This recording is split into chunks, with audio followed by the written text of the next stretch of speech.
Hello and welcome to Business Line Podcast. I'm your host, Venkatesha Babu, Deputy Editor and Chief of Bureau, Business Line Bangalore. Today, we have an interesting guest to talk about the infotech industry. It is one of the few genuine success India has had on the global stage, especially after the 1991 economic reforms. Industry body NASSCOM estimates that this year, the IT industry will be about $194 billion including about $150 billion in export of software services and business process management. The industry employs about 4.4 million white collar workers and several multiple of that indirectly. Karnataka has been at the forefront of the IT revolution in the country, contributing almost a quarter of the ITES exports from India.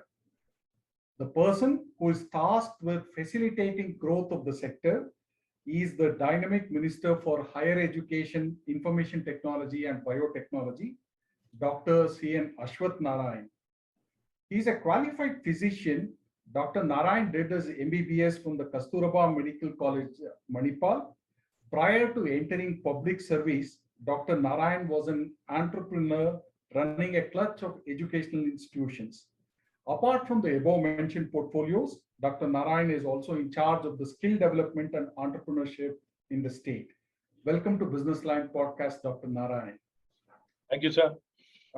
First, let me start off by asking you, where is Karnataka today in terms of its positioning as far as IT and ITES exports is concerned?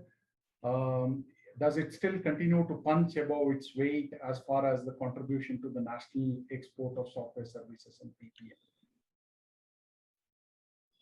At present, Venkatesh, the IT and ITS export, what is happening in the state of Karnataka is around 58 billion US dollar software export has been happening. So further to strengthen this, we are trying to expand it beyond Bangalore and as well as strengthening the city of Bengaluru also in whatever possible ways we can strengthen. We are doing all the required things. So in this direction, we have come out with many policies in consultation with the industry to encourage more and more establishment and for the growth of the industry, providing them the skilled manpower. The most important is the skilled manpower. So in this direction, the national education policy has come very handy to ensure the qualified and the skilled manpower will be available in plenty because the growth is going to happen in much more bigger way because almost all the services will be IT enabled and all the companies will become technology companies. All possible institutions will become technology companies. So fully knowing what kind of potential is there in the future, we are trying to gear up in all the forms to accelerate the present talent and build a future talent, not only in the STEM, in the non-STEM also, we are trying to promote it. And more so, the national education policies are very forthcoming and very progressive to address all the future requirement. Probably will be not second to none in the terms of education in the matter of next 20 years, will be in the topmost order of the providing the quality education. I'll come to the Beyond Bangalore push, Dr. Narayan, in a moment. But after becoming the IT and PT Minister of the state, what have been your key priorities distinct from what the earlier regimes have done? The IT startups, ITS, and technology-enabled services and digitalization has become the order of the day. And particularly in the backdrop of the COVID-19, completely the physical world is shifting to the virtual world. So for all these good reason now, entire world has been betting on the virtual world and IT-enabled services. And from agriculture to space, everything is dependent on IT-enabled services. So because of all these good reasons, we're trying to promote and strengthen and adapt, not only promote, adaptation also, integration, adaptation, everything should happen. It will strengthen and improvise the way we have been providing solutions and whatever problems we have been facing in the society can be very effectively addressed and tackled through the adoption of the technology and as well as the digitalization. So in this direction, we have seen what kind of changes been dynamically been happening in our daily lives in the our society. So in the in the school education also, the coding will come into picture and will ensure that the learning will be given, the digital learning will be given the topmost emphasis, and the learning and the coding will be promoted in much more bigger way. By doing all these things, the integration of the technology also will be promoted in much bigger way. Even the last man in the society gets the benefit, the real equality and the inclusion can happen through the technology. How much of difference it has made now by adapting the Aadhaar or the payment gateway, how the things are transacting in a matter of seconds. We're able to transact with anybody, anywhere across the world. And this has benefited the really society. And so we are looking forward, and as an IT and BT minister, we are trying to promote IT/BT in a very big way.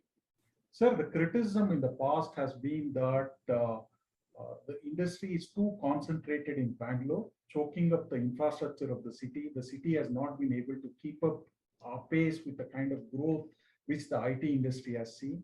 What specific steps have you taken to push this industry beyond Bangalore into tier two cities like a Mysuru, a Hubballi, Tumkuru, Gulbarga, and other places too, sir?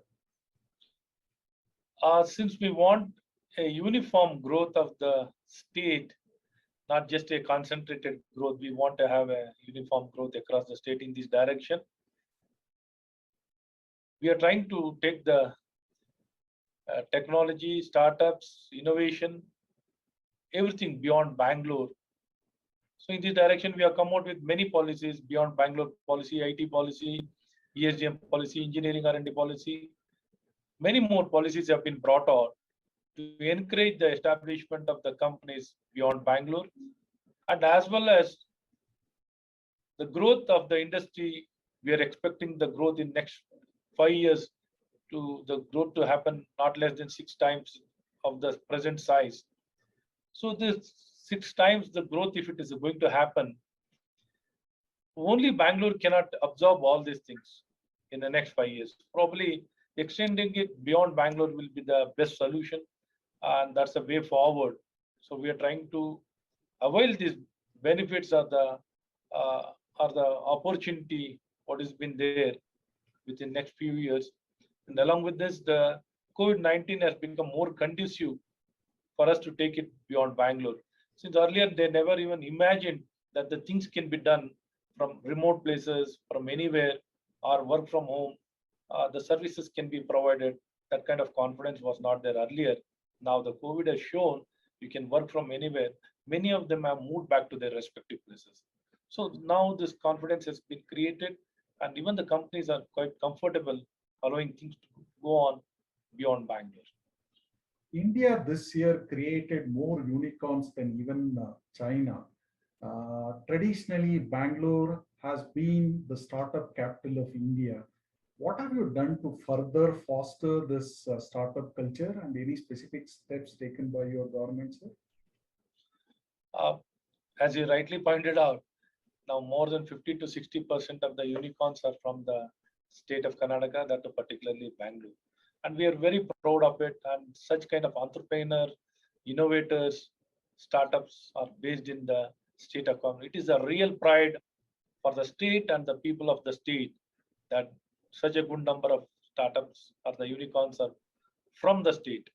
So in this direction, we have got many programs. Elevate program has been designed, and Elevate for women especially, and for the socially and economically disadvantaged group also, we are providing Elevate Unnati. And along with this, as a celebration of the 75 years of celebration, even our Honorable Chief Minister announced in a Amrit Mahotsav, Amrit Startup Program, especially for the disadvantaged section, it has been designed. And in days to come, we are going to have cluster-based startup funds.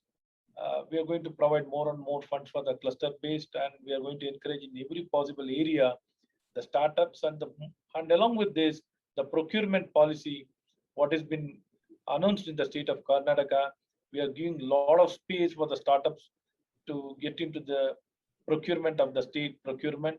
We are giving them very good opportunity. EMD has been exempted, and we have made mandatory for the bigger companies to have startups at least minimum 20% of their uh, contract should be given to the startups.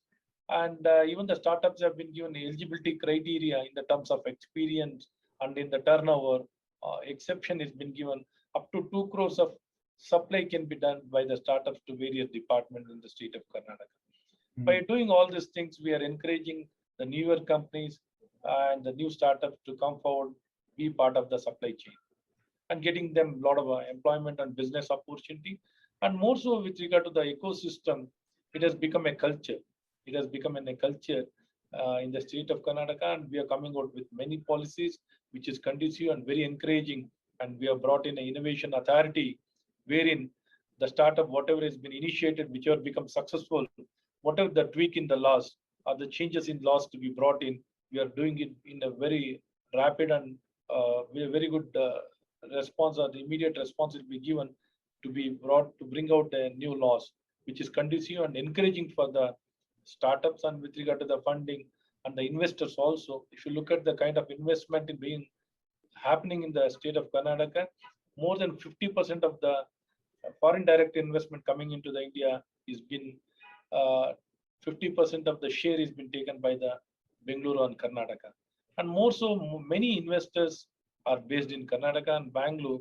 They've been given a lot of encouragement, a lot of incubation centers. Lots and lots of incubation centers have been established, common instrumentation facilities been established, new age incubation networks been established, and more so the national education policy is very conducive and encouraging. We are encouraging even the universities to come out with a lot of incubators in their campuses to encourage this culture of startup in every levels of learning.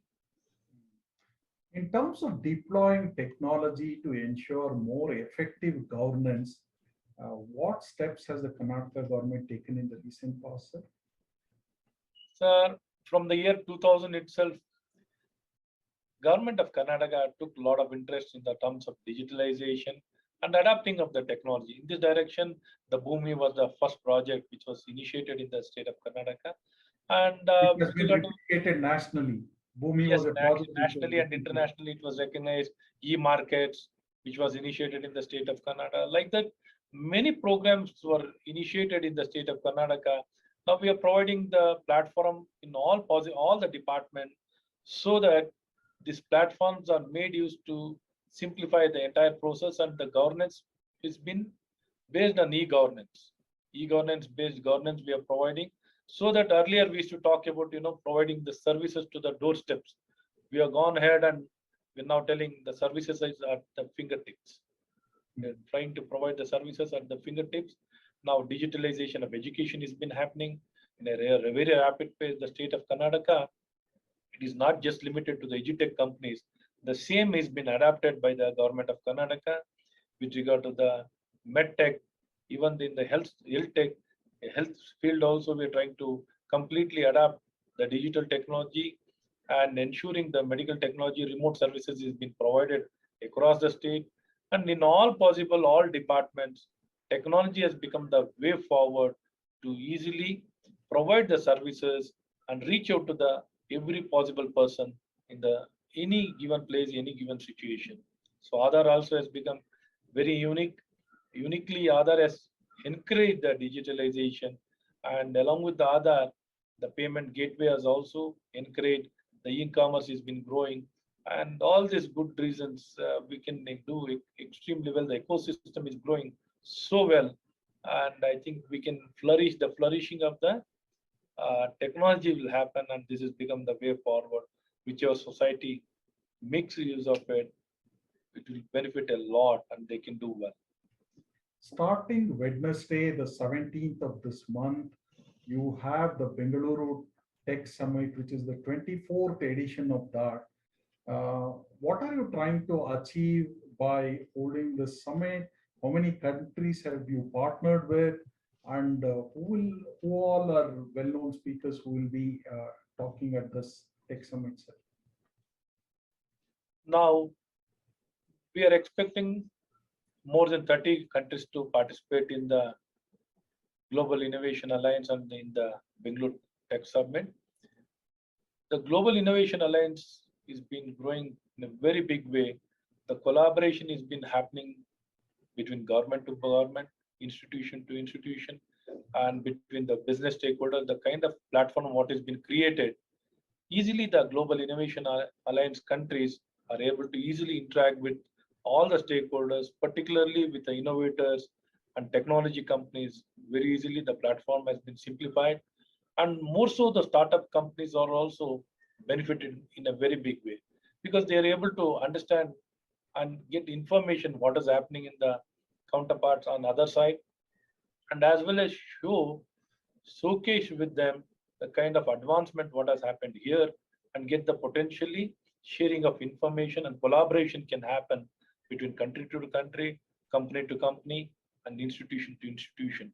And the companies also will get our state companies and our state startups also will get a global opportunity, a opportunity and a market access in different level, and getting leverage to and getting the opportunity to leverage their companies in global level. These are some of the finest things which is happening, and it has been happening in the both the way the benefits is been passed on, and more so after all these things, ultimately the investment also flows. Investment for the potentially good startups, they get a lot of funding, and they will be requiring a lot of funding, and as well as the support system, mentoring, support system, finance, everything flows in, and thereby doing that, everyone is benefited, and more so a solution is provided to the society with regard to the whatever challenges being faced in the society. Will be able to get a lot of solution as well as the disruption in many of the areas. So And thereby some a of lot the of heads of transformation. states, I'm given to understand, are also expected to address the summit. That's Yes, correct. sir. Along with this, our two prime minister, the prime minister of the Israel, Naftali Bennett is going to address us, and as well as the Scott Morrison, prime minister of the Australia, is going to address. This is something uh, really unimaginable, and things are happening. Things are happening, and they're showing a lot of interest to come forward to be part of the Bengaluru Tech Summit. Bengaluru Tech Summit is growing strength to strength, and year on year, it is growing in very much bigger size, and it's reaching a global heights in a very in a positive way and a good way. One of the key concerns of the industry right now is the huge war for talent which is happening because of very high attrition rates. This year, the industry is likely probably to see double-digit growth, which means that there is a demand for a huge number of skilled workers and there is a short supply as far as that is concerned. You're also the Minister for Skilling in the state. What is being done to address this shortage, sir? Are you working with both industry and academia to address this shortage? At present, for the immediate requirement, what we are trying to do is accelerating the talent. The existing talent itself, we are trying to accelerate and ensure that they rise up to the industry standards and requirement. There are many people who are still looking for an opportunity. We're trying to scale them up, and existing manpower also we're trying to upskill. And even the industries have been doing the same to upskill. And along with this, the supply of the manpower, also the skilled manpower, we are trying to strengthen and collaborate the relationship between the institution and the industry, and ensure that the students passing out of this institution are up to the industry requirement and they're ready for the employment. And we are increasing the numbers and ensuring whatever requirement numbers are required by the industry will be fulfilled from all the direction. And already the double digit growth is happening now. More than 12 to 14% growth is started already, the growth of the industry. And days to come, probably it will increase by double the growth rate. What is existing already, we have 12 to 14% growth is been happening, and we can expect double of that. Sir, one of the recent criticism against your government leveled by the opposition is relating to an alleged scam around a Bitcoin hacker. How has the government tried to address that, sir? Are there any indications at all that this actually happened? As the technology minister of the state, how are you ensuring data security to all the relevant government portals? Because that's been one of the accusations that he hacked into a Karnataka government portal too. So in this direction, cyber security has become a most important area. We are coming out with a cyber security policy to address the concern and strengthen all the institution and empower, train, and create a lot of awareness with regard to the cyber security. The cyber security policy will be really forward looking, and it's going to safeguard the interest of all the customer, consumer, and the industry. I can assure you, days to come, probably as the digitalization and the innovation has been expanding, similarly, the cyber aspect also needs to expand and cater to the requirement for the safeguards. So with regard to the Bitcoin, government has been always very transparent and accountable, and we have ensured there's no scope for any confusion. The investigation has happened. So for whatever investigation breakthrough has happened, already we have shared every possible information on the public domain. And whatever investigation still it is going on from the Enforcement Directorate or CBI, we have allowed them and we have given all the cooperation, even from the state. The investigation has been going on, and the law of the land, the courts also are seized of the matter. The hearing has been going on in various courts. So in this direction, we are not trying to conceal anything. The opposition is free to come forward to show and produce whatever information if they possess. They are free to furnish and keep it in the public domain. They are most welcome. Probably they are not having any information, just like that they are making statements. Given the global semiconductor chip shortage, the government of India has been talking of encouraging fabs, setting up of fabs in India. Will Karnataka government aggressively pursue and woo anybody looking to invest or set up such fabs in the country, sir? Definitely, it has become the requirement since the consumption of the devices or the electronic goods has been increasing. The demand and the consumption has been increasing drastically. And that to a developing country like ours, probably there's a vast scope. So instead of depending on imports, probably one day suddenly our requirement will not be fulfilled by some other country. We need to become self-reliant. So in this direction, the manufacturing of the semiconductor has to happen, and assembling of the semiconductor has to happen. At present, we are good in designing the chips. So days to come, we need to manufacture and assemble in our country. We'll be hoping and we are confident that most of the manufacturing and the assembling of the semiconductor will happen in the state of Karnataka. We are going to focus more and more on electronics of manufacturing. So we'll be trying to give more and more emphasis on this direction, encouragement and emphasis. Hopefully the fab manufacturing does happen. Thank you, Minister, for your time, and it's been a pleasure talking to you. Thanks for your insights. Thank you, Venkatesha. Thank you so much.